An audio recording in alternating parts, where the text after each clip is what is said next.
المہند علی المفند، ہند کی تلوار ایک سٹھائے ہوئے بابے کے ساتھ، اور اس میں انہوں نے لکھا کہ احمد بریلوی اور ان کی پوری جماعت ایک شیطانی لشکر ہے جو ہمارے علماء دیوبند رضی اللہ عنہم پر حملہ آور ہو گیا ہے، جس طرح کہ انبیاء پر شیاطین حملہ آور ہوتے تھے۔ 14ویں صدی کے مولویوں کو انہوں نے کہا رضی اللہ عنہم، اور ریزیمبلنس دی انبیاء کرام کے ساتھ۔ تو کروڑوں بریلویوں کو اور ان کے امام کو کہا ایک شیطانی لشکر ہے۔ تو یہ کروڑوں بریلویوں کی ایف آئی آر نہیں بنتی ہے دیوبندیوں کے اوپر، اور یہ ایز اے عقیدہ کتاب ہر مدرسے میں المہند علی المفند پڑھائی جاتی ہے۔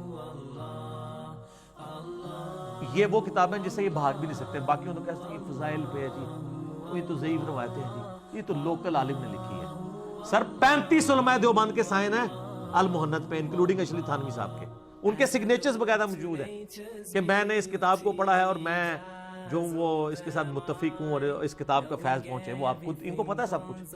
تو یہ کتنی ایف آئی آر بنتی ہیں، میں آپ کو صرف ایک ان کے گھر کی پکچر بتا رہا ہوں۔ اگر ہم ایف آئی آر کٹوانے پہ آ گئے تو سر کوئی نہیں بچے گا، اور آپ لوگ تو یہ جعلی چیزیں لے آتے ہیں نا، میں تو یہ سب کچھ پروف بھی کر سکتا ہوں جوڈیشری کے اندر۔ الحمدللہ اس وقت ہزاروں کی تعداد میں سپریم کورٹ سے لے کے نچلی کورٹس تک میرے سٹوڈنٹس ہیں، وہ کل آگے ہیں۔ میرے لیے کسی بھی شہر کے اندر اس معاملے کو کوئی ریٹ پٹیشن کو فائل کروانا کوئی مسئلہ نہیں ہے۔ علماء کی زندگی حرام کروا سکتا ہوں لیکن نہیں کروں گا۔ ہم کہتے ہیں علمی ہے سارا معاملہ کریں، لیکن خدا نہ خواستہ ایسا نہ ہو کہ آپ اس معاملے کو ایسی نہج کے اوپر لے جائیں کہ کسی دوسری طرف بات چل پڑے۔